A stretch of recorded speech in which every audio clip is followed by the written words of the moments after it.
So in the today's session, we are going to discuss about exception handling in Java. So what is exception and how to handle an exception and how many ways we have to handle exceptions, and we'll see today. So let's understand what is an exception. So an exception is an event which will causing the program termination. So for example, when you write your program, so let's say this is your Java program. So always Java program will execute from top to bottom because it will execute the compiler. So every programming language will use it in a kind of a utility to execute your program. So there are two things like here compiler and interpreter. So there are two types of utilities we have, and by using one of these utility, the program can be executed or compiled. So especially Java will use a compiler, and some other programming language like VB, Script, and .NET use interpreter as a utility. So a small difference between these two actually. So when you execute your program through compiler, and this is internal utility, we cannot see and all. So if Java is executing your program by using compiler, it will execute entire program line by line, step by step. Okay. And suppose if any issue found in some certain line, so there itself it will get throw an error and it gets stopped there itself. This is a compiler behavior. And if it is an interpreter, it will execute all of the statement at once and it will throw all the errors in the complete program. Suppose it contains 10 issues, all 10 issues will be listed out here. That's a difference between compiler and interpreter. So compiler will execute your program line by line and interpreter will execute your program completely.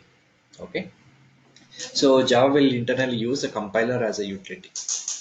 So when you are executing your program, suppose there is any statement, maybe this kind of a logical or any kind of an issue that will cause, it will throw an error or exception. And because of that exception, let's say throws an exception, because of this exception, it will terminate your program. So rest of the statements will not be executed. So here what is an exception? There are multiple things in it. Error is different, exception is different. So error means syntactical error. If I miss some semicolon or double quotation, so all this comes under the errors. Compiler is able to identify those errors at the at the design time itself before executing your program. But exceptions cannot identify before itself. But some exceptions we can identify. Compiler will identify before executing our program.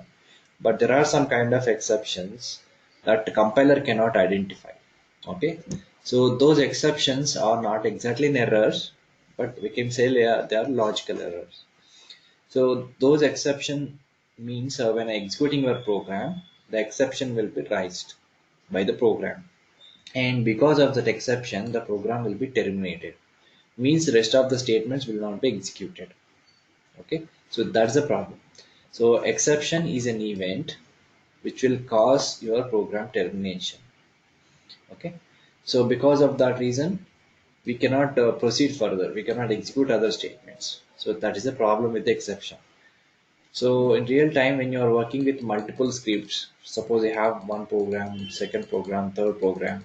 So if you are running all these programs as a suite, as a set, suppose if there is any exception thrown, we should be able to handle this because we need to proceed further statements and other scripts also. If the program is terminated unexpectedly here, rest of the code will not be continued. Okay. So suppose we have 100 scripts are running. Suppose one of the program is thrown an exception and rest of the code will be stopped. So they will not be continued. So that is the problem with this exception. Okay. Now let us see more about exception. So exception is an abnormal condition. So it is basically disturb the flow of your program. Let us write a small definition here. So exception is an abnormal condition. In Java, exception is an event, okay, and that disturbs the normal flow of the program. So that disturbs the normal flow of the program. So we need to handle that exception. So how to handle that exception?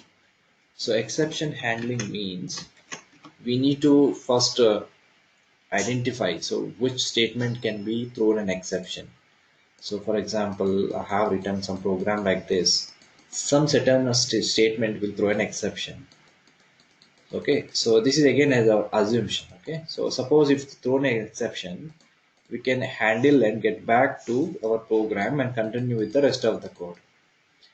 So program will throw an exception. We will handle this exception properly and then again go back to your program and continue the rest of the code. So that's called as an exception handling. So exception is an event which will disturb your program or it will interrupt your program execution. And if you properly handle that exception, and rest of the code will be executed without interruption. Okay, even though it will throw an exception, it will handle it. The program itself can handle that exception and the rest of the code can be executed. Okay, so that is the concept of exception and exception handling. So first we will discuss about what are the different types of exceptions we have and how to reproduce them. So I'll show you a few of the exceptions first, and I will also show you what is the problem with those exceptions, and then we'll see how to handle those exceptions. Okay, now before going to show exceptions, let me just discuss about what are the different types of exceptions we have. Types of exceptions. Types of exceptions. So we have two types of exceptions: checked exceptions and unchecked exceptions. So one is checked exceptions. The second category is unchecked exceptions. Checked exceptions and unchecked exceptions. So what are the checked exceptions and what are unchecked exceptions? So checked exceptions means the exceptions can be identified by the compiler or can be checked by the compiler at the design time itself. Means when you write your program, the compiler will easily show you with the underlines like red color lines. So whatever statements are going to throw in exceptions in runtime, so compiler is before itself, the compiler is able to identify those lines and then just intimate you. Okay, so and so lines may throw in an exception in runtime. So those lines are identified by the compiler itself, so that there comes under the checked exceptions. Checked means the exceptions checked by the compiler. Checked by the compiler, or we can say identified by the compiler. The first thing. So exceptions which are checked or identified by the compiler, they are called as a checked exceptions. And these checked exceptions are be intimated during the design time itself. So we don't get these exceptions at the runtime. At the design time itself, we can easily identify them and we can rectify them. So that is a checked exceptions. Okay, and there are another kind of exceptions we have. Okay, called as a unchecked exceptions. So unchecked exceptions cannot identified by the compiler. Compiler don't know about these unchecked exceptions. And these exceptions occurred at the runtime. When you run your program and then you will see these kind of exceptions. So compiler is not able to check or not able to identify these exceptions, so that these are called as a unchecked exceptions. Exceptions which are not checked or identified by compiler or comes under the unchecked exceptions. Okay, so let me just give you a few examples of checked exceptions and unchecked exceptions. So for example, for checked exceptions, these are all comes under the checked exceptions: interrupted exception, IO exception, file not found exception. So these are few examples of checked exceptions. So we'll see how to reproduce them. So when you will get these exceptions and all. And when you come to the unchecked exceptions, these are the examples of unchecked exceptions: arithmetic exception, null pointer exception, number format, array index out of bound. So there are so many hundreds of exceptions we have. We cannot discuss all the exceptions, but very frequently whatever exceptions we will get while doing your programming, so we are focusing more on those exceptions. And these are all Java related exceptions. Okay, But when you work with the WebDriver or Selenium, so there you can see different kinds of exception like element not found exception, element stale exception, and so on. But if you know first what is an exception, how to handle that exception, in future you can easily handle any kind of exception. Okay, so first the concept is very important. So how to handle that exception, you guys should know first. Okay, so these are all few examples of checked exceptions and unchecked exceptions. So what is the difference between these two? Checked exceptions identified by the compiler at the design time itself before executing the program, but unchecked exceptions cannot be identified by the compiler, and it will throw at the runtime when you run your program, and then you will see these kind of exceptions comes under unchecked exceptions. Okay, so now I'll show you few kinds of exceptions, how it will interrupt your program, and then we will handle them. Okay, first I will start with the unchecked exceptions because these are the main exceptions we will always get. Because checked exceptions very simple, because at the design time itself it will show you those exceptions, so we can simply handle this very simple. But unchecked exceptions, sometimes we cannot know this, so this is a little tricky to handle them. So let's see how we can handle unchecked exceptions. First I will show you how to reproduce them, okay, when you will get this kind of exception. And to do this, what I can do is I will just create a program. Just a moment. Okay, project EM batch. Fine. So today I'm going to create a new package, day9.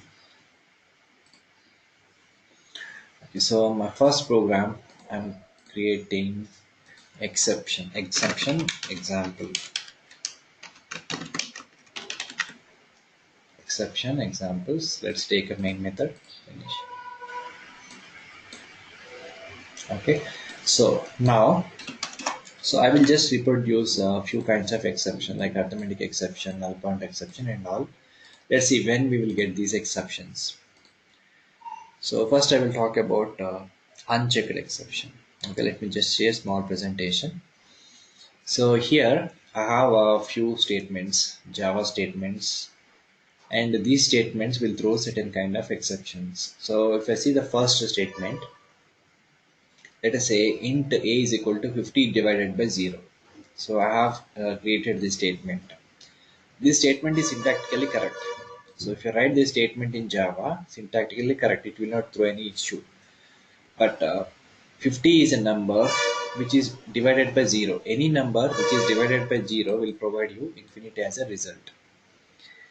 Okay, but logically it is, programmatically it is correct, syntactically also it is correct, but logically it's not correct because with infinite we cannot do anything. So any number which is divided by 0 will throw you arithmetic exception. Any number which is divided by 0 will throw you arithmetic exception. That is the first one. And the second one, suppose if I take a number, okay, let's see first arithmetic exception and then we'll further. So here I'll create a variable. Okay, so int a is equal to, let me just say 100. Integer a is equal to 100. So now what I will do is I will just print system dot out dot println a divided by 0. Okay, so this statement will not give you any error here. So this is perfectly right. And before that, I will write a few statements. Okay, so let me write a system.println program is started and program is in progress. And after completion of this also, I will write a few statements. Okay, program is completed and exited. So this is overall my program. So syntactically, it's perfectly right. So there is no error at all. Now when I run this code, it will give you one kind of exception called as arithmetic exception. This is the name of the exception. So before that, these two statements have executed. Program is started, it's giving output, and program is progress is also giving an output. But when these statements also executed successfully, this one also done. But when I execute line number 12, here it is giving an exception, and because of that exception, rest of the statements are not executed. So we haven't get output for these two statements. That means it is terminated here itself. Okay. So because any number is divided by 0, which will produce infinity as an output, so that will causing arithmetic exception. So this will throw arithmetic exception. This will throw arithmetic exception. This is a statement. Okay. And similarly, other statements are here have listed will throw certain kind of exceptions. So for example, let's see second one. So here I have created a variable called string s is equal to null. So what is this variable means? For example, when I say string s, it cannot allocate any memory. So as I put some value, as soon as I put some value inside this variable, and then it will allocate some memory. Let's say string s means it will allocate some memory like this when I put some value. But I don't know what value I want to put inside this variable. So I can just say a null. So null means nothing. So in future we can assign some value inside this variable. So if I don't know any value, just say null. So this is a string variable. Now what I will do is I will try to perform or I will try to apply a string function or string method on this variable. Because s is a string variable, so I can apply all string methods or string functions on this variable. So I'm just trying to find length of a string here. So not only length, you can apply any kind of string method on this variable. So if I'm trying to apply length on this variable, it will give you null pointer exception. So because here we don't have even a value in the s. Currently we don't have any value, but still we are trying to find the length of that particular string. So it doesn't return anything, right? So this will throw null pointer exception. This is a kind of example which will throw null pointer exception. So if a variable doesn't have anything, and if you're trying to perform certain action on that variable, or if you want to perform certain operation on that variable, it will give you null pointer exception. Okay. And the third one. So here I have created a string variable s is equal to abc. abc is this is a string type. So we don't have any doubt on this. This is a string. So because we put abc in the double quotes. So normally in Java, okay, there is a data type conversion functions. Let me just show you this example. Let's say string a is equal to, when I say abc, okay, suppose when I say a number like this. So even though we have numbers, that will be treated as a string variable because we put that into double quotation, right? So the type of this data is a string. Even though we have numbers inside, this will be considered as a string type. So we can apply all the string functions on this variable now. So sometimes if you want to calculate something, it should be in a number format or a numeric format. In string format, I cannot apply any arithmetic operations. So if you want to add this number to some other number, or if I want to perform some arithmetic operation with some other number, I should convert this into a number format or a numeric format. So in that case, Java is provided a few conversion functions. Suppose I want to convert this into a numeric, that means an integer. So how we can convert? Let's take an integer variable. Let's say integer x equal to, so integer dot parse int of a. So what this statement will do is, whatever type of a we have, this is currently string format. Now the string format will be converted into integer, and then store that value will be the value will be stored into x. Now x contain the 1, 2, 3. That is integer format. That is number format. So we have converted this string format into number format, integer format. Okay. But in this context, this is perfectly right because internally we have numbers. If you convert that into number, internally we have numbers, even though it is a string type. Once we converted that into number, Okay, we have numbers internally, so there is no problem at all here. But if I say here, instead of 1 2 3, if I say some characters like this, now what happens is ABC is not a number internally, but we cannot convert that into integer, right? So we don't have any number corresponding this. Even if you have 1 2 3 4 something that are numbers, so we can convert them into, we can just change the data type of them. But here we have put characters inside it, but we are trying to still convert that into number. So it is not at all possible, right? So this will throw you an exception, that is number format exception. That will throw in exception called as a number format exception. So string s is equal to some, put some string, but now if I convert that into number, then it will throw number format exception. Suppose if you have numbers here, there is no issue. Okay, this is one scenario. Now the next scenario is array index out of bounds exception.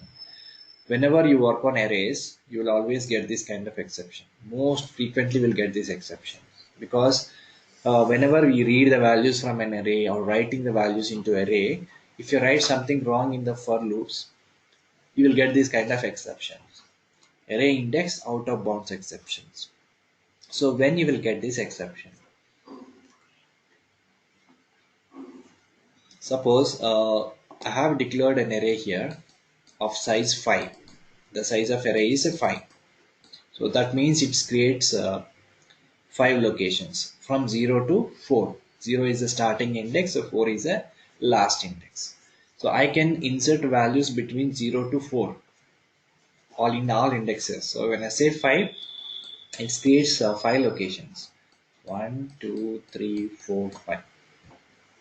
And each location is representing from index 0, 1, 2, 3, 4. And by referring this index, we can insert the value in array. But now here what I'm doing is I'm inserting 50 in 10th place or 10th location.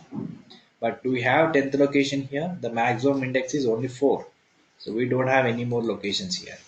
So in this case, it will throw you array index out of bound exception. Array index out of bound exception. So these are the few examples I have listed here. Like this, there are so many types of exceptions we have in Java, but we don't need to learn all of them. Just we need to understand what is the exception. If exception occurred, how we can handle that. So these are two important things we need. So these are all few exceptions I have. Now first I will reproduce all kinds of exceptions, and then I'll show you how to handle this. Now again go back to your program. So currently we got this exception. This is an arithmetic exception, right? So let's see how we can handle this exception. So whichever statement is throwing an exception, we put that exception in try catch block. So how to handle that exceptions? So if you want to handle that exception, let me just first create all kinds of exception. Okay, so I will just comment this. I will reproduce other kinds of exceptions. Let's say I'll take a string variable, string s is equal to null. Now I'll try to find length of a string. Right, system dot out dot println. So here I'll just say s dot length. Okay, now this particular statement will throw an exception. Let's run this. Now you can see here null pointer exception it is thrown. This statement will throw null pointer exception. Null pointer, and these exceptions are also a predefined classes in Java. These exception names are also predefined classes. So this statement will throw null pointer exception. Null pointer exception. I will also write one more statement, and suppose if you want to see number format exception, so let's define a string here. String suppose x is equal to abc. Okay, now here I'll try to convert this into number. Let's create one more variable, integer I, and then how to convert integer dot parse int of x. So here we don't have number, so This is a characters, cannot be converted into numbers. So this statement will causing their exception, that is number format exception. Now you can see here you'll get a number format exception. So because of that exception, rest of the code is not executed. This is one of the exception, number format exception. Okay. So here I have shown you three types of exception. One is arithmetic exception, otherwise null pointer exception, and this will throw you number format exception. Number format exception. And I can also show you one more, array index out of bound exception. So when I define an array, let's say ARR equal to new ARR of, I'll just say 5 is the location. This is my array. Sorry, new int. This is my array. Now I'm going to store some value in 10th or 15th some location, which is out of 5. So ARR, let's say in the 10th location, I'm going to store some number called 100. Okay, here syntactically perfectly right. All these statements are correct syntactically, but logically they are not correct. So now you can see this particular statement will throw array index out of bound exception. When you run this, it will give you array index out of bound exception. This is an exception type. So this statement will throw you array index out of bounds exception. So whenever you are writing your program, if you have these kinds of statements, you will see exceptions. So how to handle these exceptions now? So, and here we have hard coded this 100 value, right? But sometimes before this, there are some calculations. Let us say there are some calculations. You will get this value dynamically. Sometimes you will get 0, or sometimes you will get some number or anything. But when you do this by using 0, it will give you arithmetic exception. Okay, so we can assume that. So whichever statement is causing an exception, we have to handle that. Unless we handle that exception, we cannot proceed further execution, and rest of the statements cannot be executed. Okay, now I'll show you how to handle these exceptions. So first of all, I'll show you how to handle this arithmetic exception, and let's go for rest of the things later. So this statement is causing that exception. This is a statement which causing the exception. So if you want to handle these exceptions, we have two different methods. One is we can just put that into try catch block. Handling exceptions. Okay, so how to handle is by using try block. Try, here we need to insert the statement or statements which are causing the exceptions, and then immediately it is followed by the catch block. So block in the sense, this is the one, open curly braces, a close end curly braces, and between this we call as a try block. And what are the statements are causing that exceptions can be inserted in the try block. And try block, whenever the statement is thrown an exception, so try block will handle it, and which will pass it to the catch block, and catch block will basically handle the exact exception.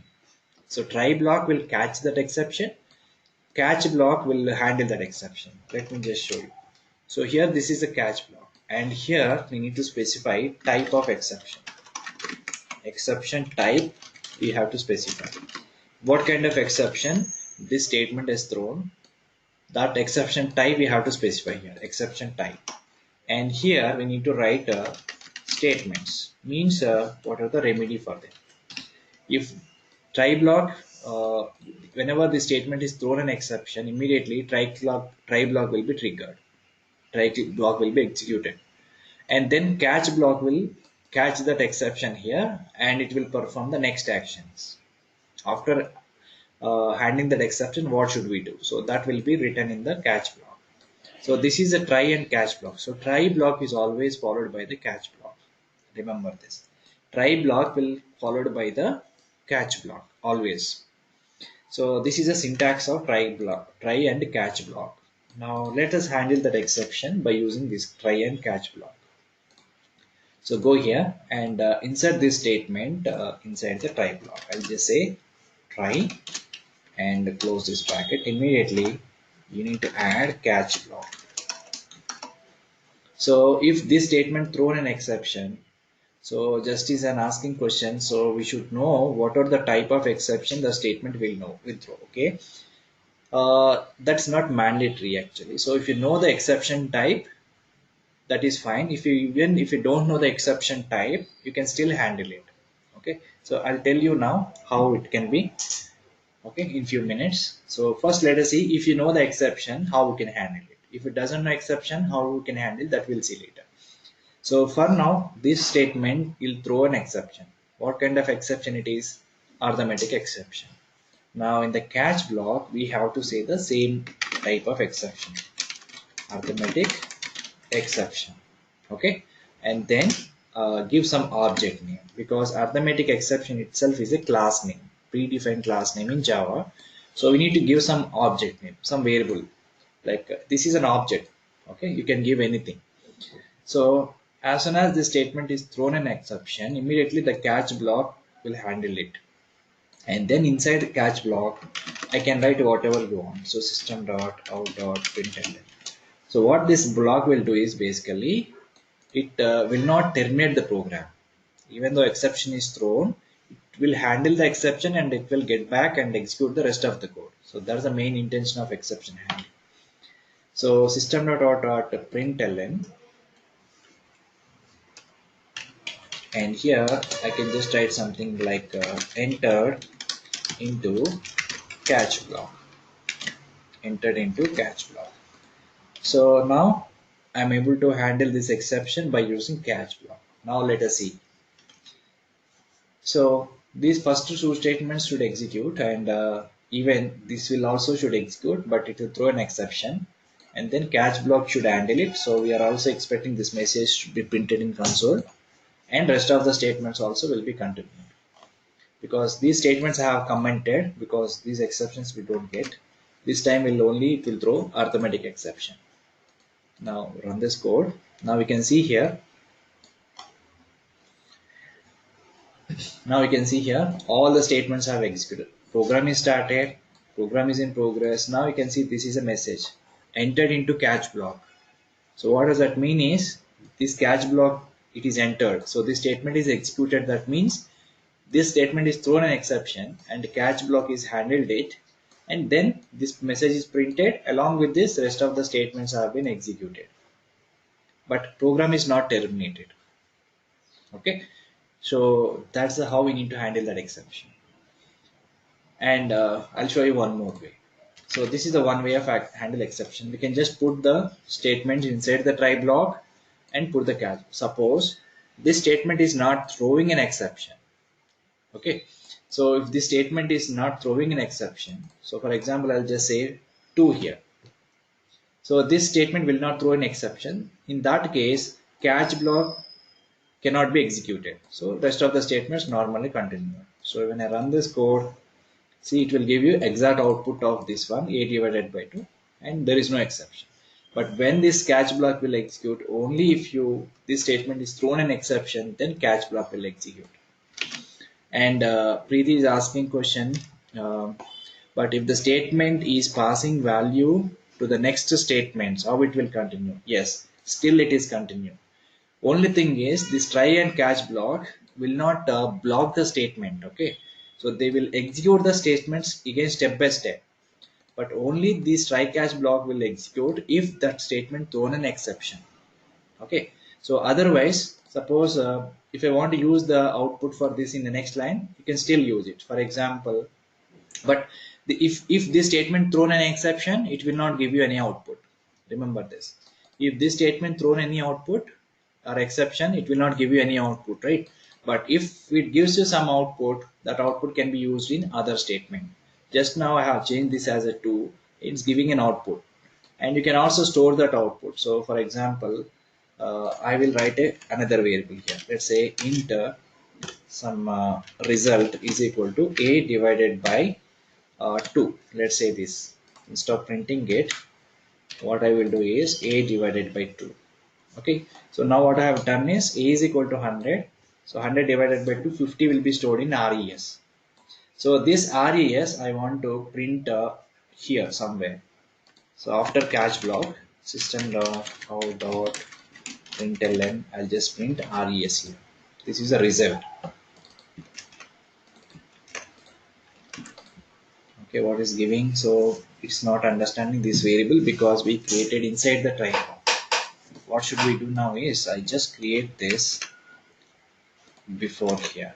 Okay, and then I'll send the value here. Okay, this is how I can do it. Integer or result. Okay, we already initialize with 0 starting. So now see this example. So here result is 0. I have assigned 0. I don't have any value initially. But now in the try block, what I have done is I have divided a by divided by 0, a divided by 2. Now this contains some value because this is a value statement. This will not throw an exception. And this value I am printing it here. So this will go successfully without any interruption. So it will print the value, fine. Suppose if I say it is divided by 0 and this will throw an exception, it will not produce any output. It will throw an exception, it will not produce any output. So that we cannot print that output here. Okay, here we cannot print any output. So now when I run this code, see what it will give you. It will just give you 0, that is initial value. So this is throw an exception, so we don't get any output. So that what happens when I print this value, whatever initially we have, only that value is printed here. So it is not applicable. Okay. So is it clear, Preeti? So this is how the exception handling work. So try catch block is only that if the statement thrown an exception and then it will handle, otherwise it will go as usual, step by step execution. Okay. Fine. So now let us see how to handle other exceptions. So one more important thing is one try block can have multiple catch statements. So one try block can also have multiple catch blocks like this. So why do we need multiple catch blocks? Suppose if this statement thrown different kinds of exception. Suppose if I don't know whether it may be thrown arithmetic exception or it may throw null pointer exception, if it doesn't know.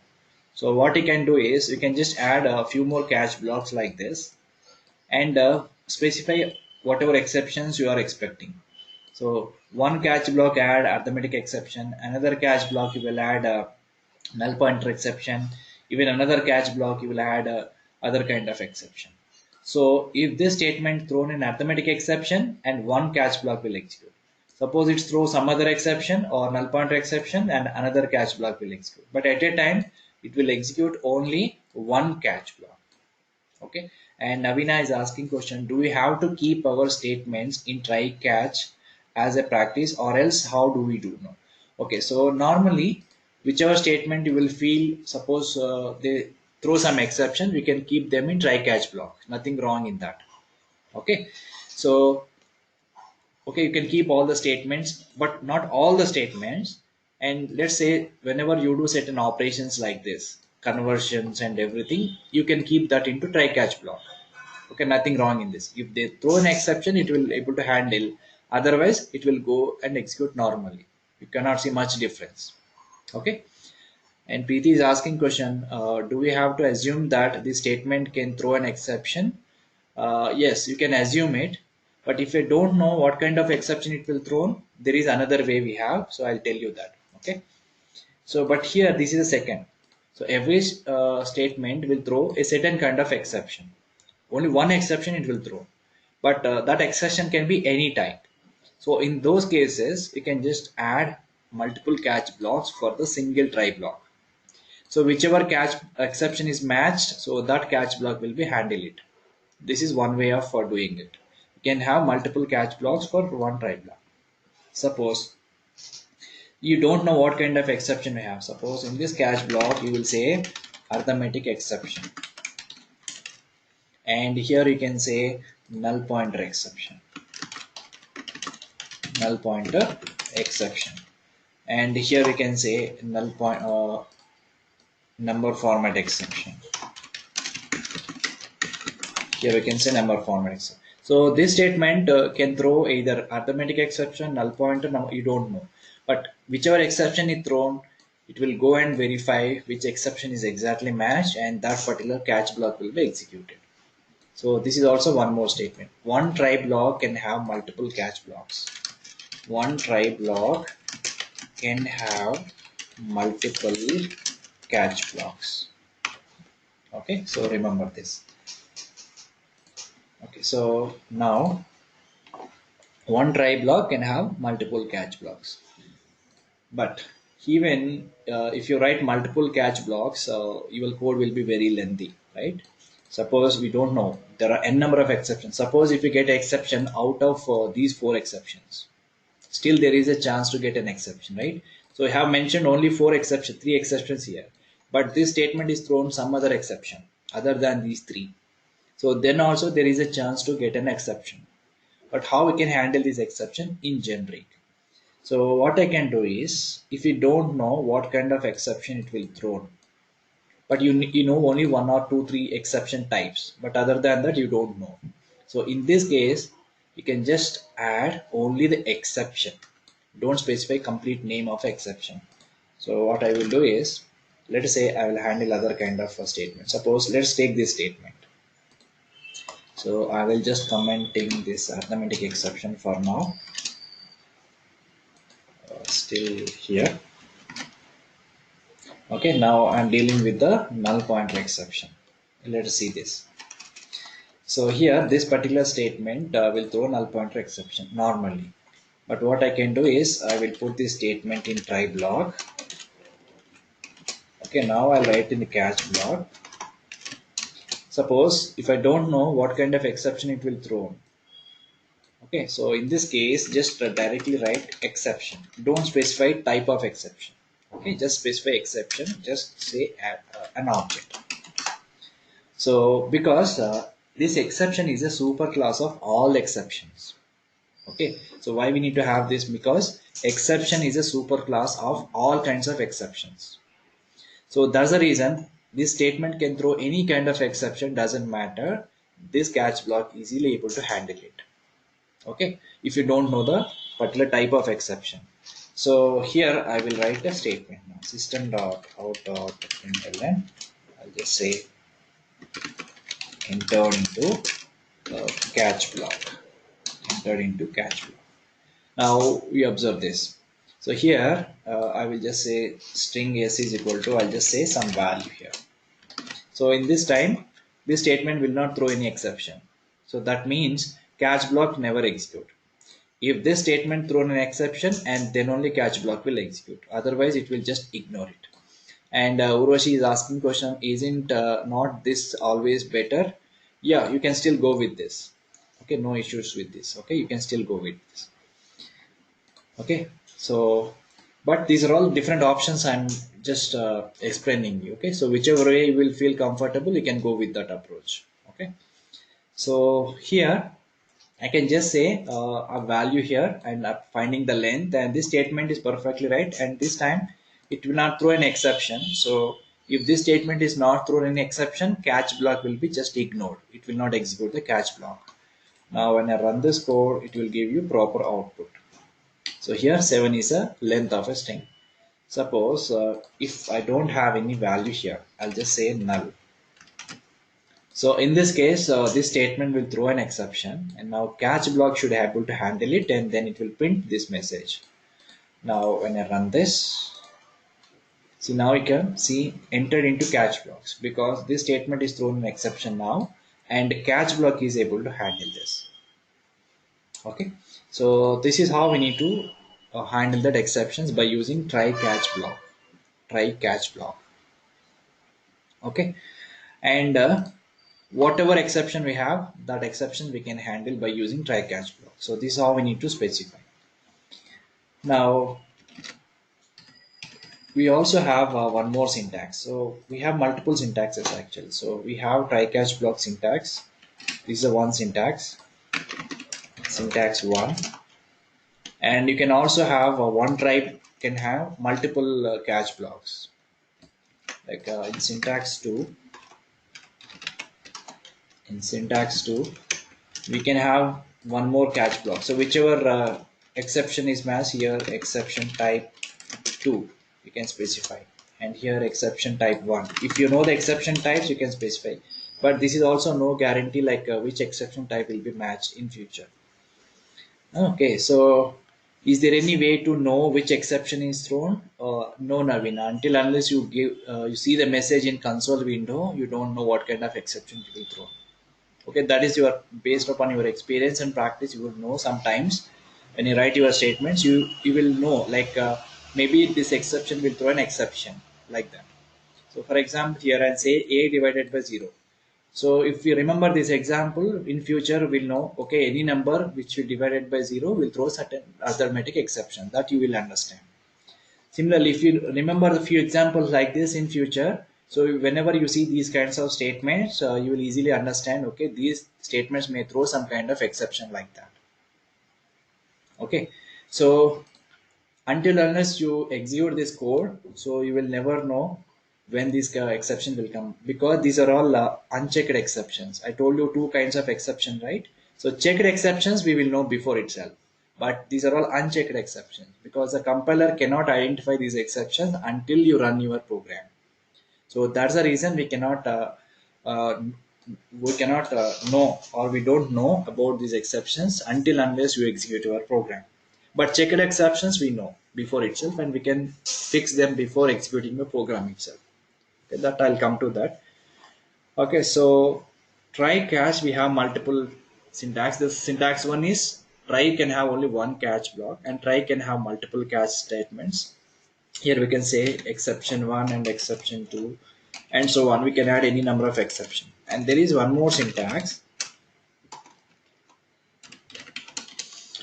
Okay, syntax 3 is try block, and here we'll say all the statement and followed by the catch block, and here say exception type, and here we'll specify the statements in catch block and followed by one more block called as a finally.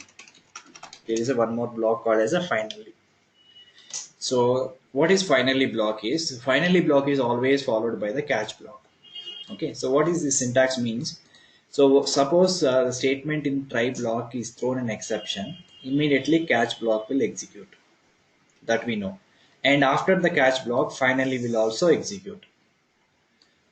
Similarly, suppose there are multiple cases here. Okay, so whenever I say finally block, the finally block is always execute. So let's see the different combinations here. Suppose this statement is thrown an exception and catch block is handle it, still finally block will execute. That's the first condition. Suppose the statement is thrown an exception, catch block is not able to handle that exception, but still finally block will execute. That's the second case. Third case is this statement is not thrown any exception, so catch block is obviously ignored. But in that case also catch finally block will execute. So these are the three cases. So finally block will execute always. Always it will execute, even the exception thrown or exception not thrown or exception handled or exception not handled. In all other cases, all cases finally block will execute. This is optional block. Remember that this is not mandatory. But when I say try block, catch is mandatory. But finally block is all optional. Even though if you don't specify finally block, nothing will happen. So normally in the finally block, we will insert commands like when you are working with Excel files or databases, we will open that file by using certain commands. And once we have done all the work, you will close those files. So those kinds of commands will be put under finally block. Okay, suppose here I have written the code to open a file, and suppose if the file is not present in some drive, so this will throw an exception like file not found exception. Immediately what happens? Catch block will handle and it will throw an exception. So it will throw an exception if the file is not present. So catch block will handle that exception, and in finally what we will do is whichever file is open here, we will just close here. So that's how the finally block will used, but it is very rare condition. So this is another syntax we have, try catch followed by the finally block. So what we need to understand here is finally block will always will execute, even though the try catch block is executed or not. Okay, So let's see an example for finally block. And Uroshi is asking question, finally is always used with the try and catch or it is independent? No, we should always use with try catch. So that's the reason I said this is a syntax. So we cannot use finally without this try and catch because there is no use of it. Independent. If I use this independent, there is no use of it, right? So because this is not handle any exception. Finally is not for handling the exceptions. Only catch will handle that exception. Okay, finally is just an additional block we can just add after execution of the catch block. Finally will continue it. Okay, fine. So let me just give you one example here, then you will understand how the finally block will execute. So here I'll show you multiple cases when and all the finally block will execute. Okay, so there are three cases I have. So let me just list it out here. Finally block is always executes. So what are the conditions here? So these are the three conditions. First, suppose exception occurred, exception doesn't occur, for example, then also finally execute. So exception occurred but not handled, then also finally will execute. Exception occurred and also it is handled, so then also finally will execute. All three cases finally block will execute. So I will show you three cases now. So let's go and create one more class. So here I'm going to demonstrate a finally class, a finally block. I name it as a finally block. Okay, so here I'll just show you three cases, including finally. Okay, so here I will just write one statement before program is started, and at the end I will write one more statement, program is exited. So here I'll write some piece of code. So again, let's take an arithmetic exception as an example. So int a is equal to 100, and I will try to print the system.out.println a divided by 0. This is a statement. Now we know about this statement will causing an execute. Just put that into try block and followed by catch block. Here, if I know the exception type, we can directly write, or else I can directly write an exception, whatever exception. Let's say some e, and inside the catch block, just write some message system.out.println and enter into catch block. This is a message, and after catch block I will write finally. So here I will write one more message system.out.println enter into finally block. Okay, and then rest of the statements will be continued. So now let us see all three scenarios. Okay, so first condition, suppose exception doesn't occur, means suppose the statement is not throwing exception. Let us say I've divided by 2 here. So in this case what happens is this statement will not throw any exception, so that the catch block will be ignored. So catch block will be invoked only if the statement thrown an exception, otherwise it will just ignore. So now what happens, it will just go to finally block and it will print this message. So what is our expected output now? We'll get this program started, and here we'll get this output, and then finally block will execute, and last statement is also will execute. Now let's run this. So we'll get the output. So program is started means the first statement executed, and within the try block this is also give the correct value because we divided by 2, so it not thrown any exception, so it gives the output, and then catch block is ignored. So that's the reason we didn't get the output for this message. Then finally block is entered. It is entered into finally block, and then finally out of the statements also executed. Okay, this is the first case. So if the exception doesn't occur, still finally block is executed. Now let's see second. Exception occurs and not handled. Exception is occurred but not handled. Now let us see. So I'll make this as a 0. Now this will throw an exception, but here I will say different kinds of exception. Let's say I'll null pointer exception. Null pointer exception. Now we can see this will throw arithmetic exception, but this catch block is handled only null pointer exception. So what does that mean is this exception will thrown, but catch block cannot be handled, but still finally block will execute. Okay, so let's see how. So run as Java application. Now we can see here. Now we can observe the output. So program is started. So this message is printed here. Program is started. Fine. Now here this statement is causing the error or exception. So it's giving arithmetic exception, and catch block is not able to handle. So that's the reason program is interrupted.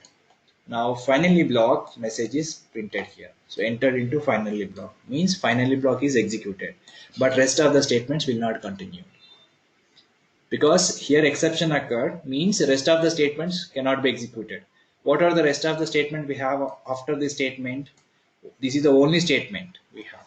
But these are the two statements included in the catch and finally blocks. So other than these statements, what are all other statements we have? Only this statement. So if this statement thrown an exception, we haven't handled that. So rest of the statement is not executed. Okay, this is the one scenario. So even though the exception is not handled, finally block will execute. And then exception occurred and also handled. Positive case. Now here this statement is thrown an exception. Now I'll say arithmetic exception here. And this is able to handle that exception now. 1 second. Arithmetic exception. Okay. So this will throw an exception. Now this will 1 second. Spelling mistake. Okay, so the statement will throw an arithmetic exception. So catch block will handle it. Still final block will execute, and rest of the statements also will continue. When I run this, it will also give you the output. So program is started, and this statement thrown an exception. So catch block is executed, and finally block is executed, and program exited. That means other statements also continue. Okay, so this is a way we can use a finally block with the try and catch block. As I said, finally block is optional. Even though if you don't put finally block, nothing will happen. So, but when I say try, we must specify the catch block. Okay. So this is all about unchecked exceptions. So whatever exception I have talked about is unchecked. So why we call them as unchecked? Because compiler is not able to identify them until unless we execute your program. And if you feel some statement will throw in some exception, just insert that include that into try catch blocks, and we can handle that exceptions. Okay. So guys, are you clear about unchecked exceptions? So please confirm on the chat window how to use try, catch, and finally blocks, and then I'll proceed further. Checked exceptions. Now we'll see checked exceptions.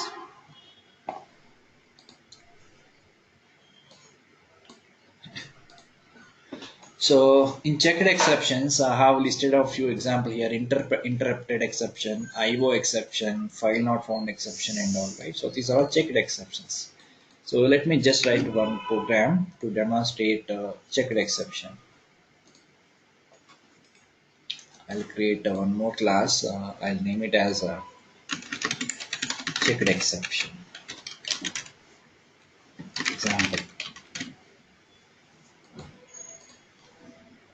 Okay, so here what I can do is I will just write a few statements, and here, and also I will write a few more statements. Okay, so I have written 4 statements here. Now when I execute this program, you will get output for all the 4 statements immediately. Okay, immediately will get output. So what I want to do is, after execution of these 2 statements, here I want to pause my code for some time. I want to pause execution for some time, and then I'll continue the rest of the statements. So to do that, in Java there is a statement called thread.sleep, and here we can specify the time in milliseconds. So suppose if I say 5000 milliseconds, so that is equal to 5 seconds. Now after execution of first two statements, it will wait 5 seconds here, and then rest of the statements will execute it. So that's the main purpose of thread.sleep. But when I insert this command in thread.sleep in program, it gives you with the error mark. So what does it mean is, if you put cursor here, it clearly shows unhandled exception type interrupted exception. So this particular command will throw an interrupted exception. Interrupted exception is one of the type of exception. So compiler is identify this exception now.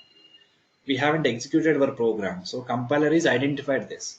So as soon as the compiler is identified, we cannot execute this program until we fix that exception. Okay, we cannot execute this program until we fix that exception. So how to fix that exception? So for checked exceptions, it will give you suggestion like this. So when I put the cursor, it will give you two suggestions. One is add throws declaration, and second one is surround with tribe catch. And here also we can handle this exception by using try catch block. Okay, so here also we can handle this exception by using try catch block, but we have other way also, that is adding throws declaration. So I will tell you in next I will tell you in the next example throws keyword, but for now just understand the try catch block. But in case of unchecked exceptions, it's not giving any suggestions because compiler itself is not able to identify them. But here this is not the case. Compiler is clearly intimating you, so with the underline, that means this statement may throw an exception. So we have to use this link surround with try catch, or you can write manually. Nothing wrong in this. Okay, I'll just click on second link. Now what happens is, this statement included in the try block, and this is a catch block, and here some messages it is added. So what this message will give you is, it will just return name of the exceptions and all. It will print the name of the exceptions in console window. So we don't require all this thing, we can just remove them. Okay, so this statement will throw an exception. So catch block will handle it, and rest of the statements will continue. So compiler itself will give you indication like this will throw an exception. So we are able to handle this here itself without running the program. Now when I run this program, first two statements will execute first, and then it will wait for some time, 5 seconds, and then rest of the two statements are executed. So that is the functionality of this method, thread.sleep. So whenever we want to pause our code for some time, we can just insert this statement. But this statement will accept exception type. So we need to include either in try catch block, and there is also one more way to handle this. That's very simple. I'll tell you that. Okay, so checked exceptions are the exceptions which are identified by the compiler. Okay, so checked exceptions we can handle in two different ways. But unchecked exceptions we can handle only one way, by using try catch block. But now I'm talking about checked exceptions. Checked exceptions can be handled in two ways. So one is by using try catch block we can handle. Just now we have seen there is another way by using throws keyword. By using throws keyword also we can handle it. Now let us see how we can handle it by using throws keyword. So this is checked exception. Okay, remember this. So now I will comment this try block. Now again I will add the same thread.sleep. I'll just say 5 seconds, 5000 milliseconds. Now here this statement will throw an exception. So in other ways, when I put this cursor, it will give you add throws declaration. Right, so Preeti is asking question, then how is it an exception if it working? Then how it is exception if it is working? Until unless you handle this, it won't work, Preeti, because yes. So for example, if I don't handle this, suppose if I run this program, you cannot even run this. See, now it will give you an error, interrupted exception. So until unless you handle this, you cannot get this exception like this. Okay, so until we need to handle this here itself, otherwise you will able to execute your program. But in case of unchecked exception, that is not the case. You are able to execute your program, but the exception occurred in the runtime.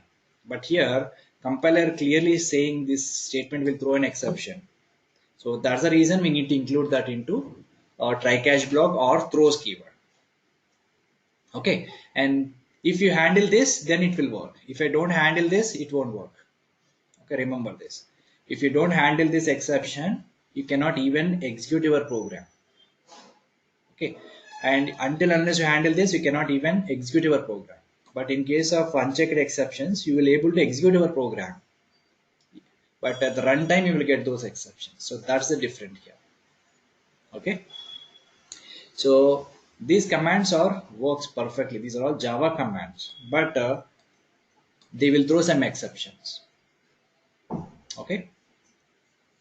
So you got my answer, Preeti?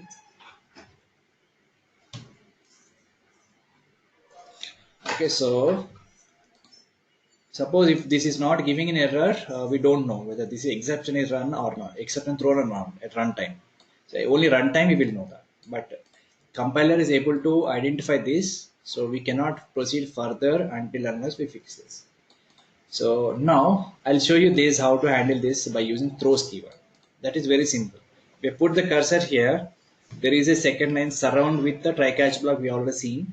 Now if you click on the first link, what happens is here the error is gone, but here at the main method it is added throws keyword with the name of the exception. Throws interrupted exception. So what does it mean is we can handle checked exceptions by using throws keyword. But how to use that? We should add this throws keyword at the method level, not at the statement level. Remember this. So whenever you want to handle that exceptions by using throws keyword, that should be added to the method. So in whichever method the statement is included, to that particular method, you have to add that exception. So throws interrupted exception. So now it will be able to handle that exception.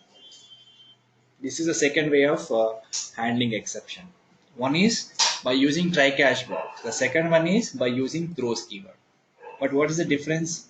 Try catch block is a statement level. So whichever statement is causing that exception, we can insert only that particular statement in try block. But so whichever statement is thrown an exception, and in whichever method it is included, at the method level we add this keyword called throws keyword. This throws keyword is a method level and try catch block is a statement level. Okay, that's the one difference. Suppose I have one more statement which is also causing different kind of exception. So how it will add now? It will add comma here, and then it will keep on adding different kinds of exceptions. Okay, so we can add any number of exception at the method level. So whichever statement is causing that exception, immediately that will taking care of it. So I will show you one more example. Suppose if you have multiple type of exceptions, then how throws keyword will handle it. So let me just add one more class, throws keyword.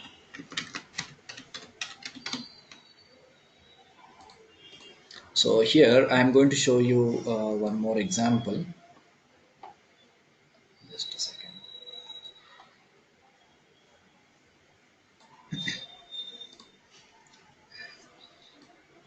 Okay, so here I have written a few commands. Don't worry if you not understand this statement, because this piece of code will read the data from the text file. Let's say in C drive I have some text file called tests or something. Let me just create a new file, new text file. Okay, so where it is under Selenium practice, and here I have a file called test.txt. So here I have created few statements. Now through program I will read those statements and then I will print in my console here. That's my program. Okay, so to do that I have created one piece of code. So don't worry if you are not understood, no issues, because I want to just demonstrate multiple type of checked exceptions. Okay, now now see this program. So here I have created few statements, and those statements will throw certain exceptions. And if you put the cursor in the first line, it will give you suggestion like this statement will throw you unhandled exception type file not found exception. So we created the path here. Suppose in runtime this file is not present in that location, then there is a chance to get an exception. So how we can handle this? It will throw file not found exception.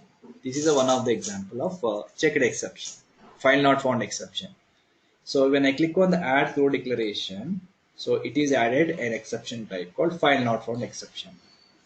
Okay, fine. But if you come to the next line here, this statement will actually read the data from file. So this will also throw an exception called IO exception. This will throw IO exception. So if I click on this add declaration, see now what happens? The previous exception is gone. Now IO exception is added. File not found exception is gone. So why it is gone? Because IO exception is a super class of file not found exception. Suppose if the file is thrown only file not found exception, then it will add a file not found exception. If the statement is thrown file not found exception. Suppose some other statement will throw IO exception. So already file not found exception is part of IO exception. So if I add this IO exception, so that will be applicable for both the statements and this one and this one. So that's the reason it is completely removed the old exception and it is added IO exception, because this exception can handle both the type of exceptions. Okay, and one more. Here I have thread.sleep. So this will throw some other exception.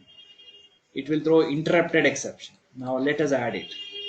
Add throw declaration. Now you can see here it is added one more exception by separating comma here. So like this, we can have any number of statements and whatever exception it can throw, doesn't matter. We can just add those exceptions at the method level. Okay. Now when I run this code, this will just read the data from notepad and then it will print here. Welcome to Java. This line is read from the notepad. Okay. This is one of the example of using throws keyword. So unchecked exceptions we can handle by using try catch block, and checked exceptions we can handle two ways, by using try catch block and also a throws keyword. Okay, and these are all a few examples I have mentioned, like interrupt exception, IO exception, file not found exception. These are all comes under the checked exceptions, and there are many more exceptions we have. So in future, while implementing the code, so I will explain, so as and when it is required. Okay, so this is all about exceptions. So what we understood so far is what is an exception, what are the different type of exceptions, and how to handle those exceptions. If it is a checked exceptions, if it is unchecked exceptions, we can handle by using try catch block and also throws keyword. If it is checked exceptions, we can handle, if it is unchecked exceptions, we can handle only using try catch block. And if it is a checked exceptions, we can handle using try catch block and also throws keyword. Okay, and also we discussed about finally keyword. So this is all about exception handling. This much is enough. Okay, so let me just summarize what we discussed. So I have given all the examples in the presentation. You guys can go through this later. Now I'll just summarize this. Okay, and 1 minute. Okay, now let's see this table. So if you remember this table, it's very simple to understand. So try catch block can be used unchecked exception and checked exception both. And it is not method level, it is statement level. Within the method we have to include. When you use throws keyword, this cannot handle unchecked exceptions. Throws keyword cannot handle unchecked exceptions because that is a method level. So only checked exceptions we can handle, and it is method level, not the statement level. Okay, just remember these differences. Okay, so that's all for exception handling. So